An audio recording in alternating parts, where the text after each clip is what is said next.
జై శ్రీరామ్. 2022 నుంచి 2024 వరకు మొత్తం 15 ప్రెడిక్షన్స్ అనేవి ప్రూవెన్ అయ్యాయి. ఆ 15 ప్రెడిక్షన్స్ అనేవి కింద డిస్క్రిప్షన్లో ఇస్తున్నాను.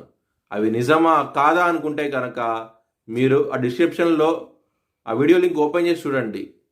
ఫర్ ఎగ్జాంపుల్ 2024లో మహారాష్ట్ర ఎలక్షన్స్లో బీజేపీ అలయన్స్ వస్తుందని చెప్పడం జరిగింది.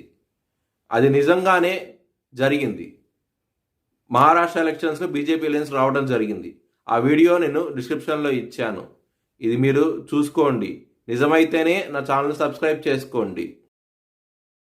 వృషభ రాశికి అధిపతి శుక్రుడు. వృషభ రాశిలో కృత్తిక 2, 3, 4 పాదాలు, రోహిణి 4 పాదాలు, మృగశిర 1, 2 పాదాలు ఉంటాయి. ఈ నక్షత్రం వాళ్ళందరికీ నేను చెప్పే వార ఫలితాలు వర్తిస్తాయి. ఈ వారంలో లగ్నాధిపతి అయిన శుక్రుడు లాభస్థానంలో ఉన్నారు. ధనపరంగా ఎక్సలెంట్ రిజల్ట్స్ అనేవి రాబోతున్నాయి. దశమ స్థానంలోకి బుధుడు రాబోతున్నారు 10వ తారీఖు నుంచి. మరియు సూర్యుడు కూడా 13వ తారీఖు నుంచి దశమ స్థానానికి వస్తున్నారు. సూర్యుడు, బుధుడు, శని దశమ స్థానంలో ఉండటం మూలం కెరియర్ పరంగా చాలా ఎక్సలెంట్ గ్రోత్ అనేది ఉంటుంది మీకు ఈ వారంలో. జాబ్ చేంజ్ అవ్వాలనుకుంటే కనుక 13వ తారీఖు నుంచి స్టార్ట్ చేయండి. చాలా చాలా మంచి ఫలితాలంటూ ఉంటాయి. జాబ్ లేని వాళ్ళకు కూడా జాబ్ వచ్చే అవకాశం ఎక్కువగా ఉన్నది.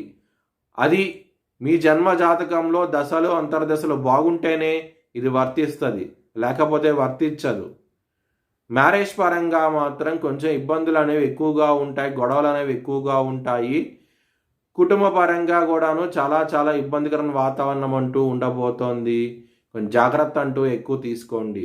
కుటుంబ సభ్యులకి ధనం ఇచ్చి శత్రువు అయ్యే అవకాశం ఎక్కువగా ఉన్నది ఈ వారంలో. ఎవరైనా సరే విదేశాలకు వెళ్ళాలనుకుంటే కనుక ఈ వారం అనేది అంత అనుకూలంగా లేదు, మీకు ఇబ్బంది పడే అవకాశాలు ఎక్కువగా ఉన్నాయి. మల్టిపుల్ వేస్లో ధనం రావడం జరుగుతుంది ఈ వారంలో. హెల్త్ పరంగా మాత్రం కొంచెం జాగ్రత్తగా ఉండండి. పొట్టకి సంబంధించిన విషయాల్లో ఇబ్బంది పడే అవకాశం ఎక్కువగా ఉన్నది. బరువు పెరిగే కూడా అవకాశం ఎక్కువగా ఉన్నది ఈ వారంలో. ఎవరైనా సరే అప్పు ఇస్తే కనుక అది ఖచ్చితంగా వచ్చే అవకాశాలు చాలా తక్కువగా ఉన్నాయి. మీ భవిష్యత్ వివరాల కోసమై హెచ్ఎల్ఎన్ జ్యోతిష్యాలను సంప్రదించండి.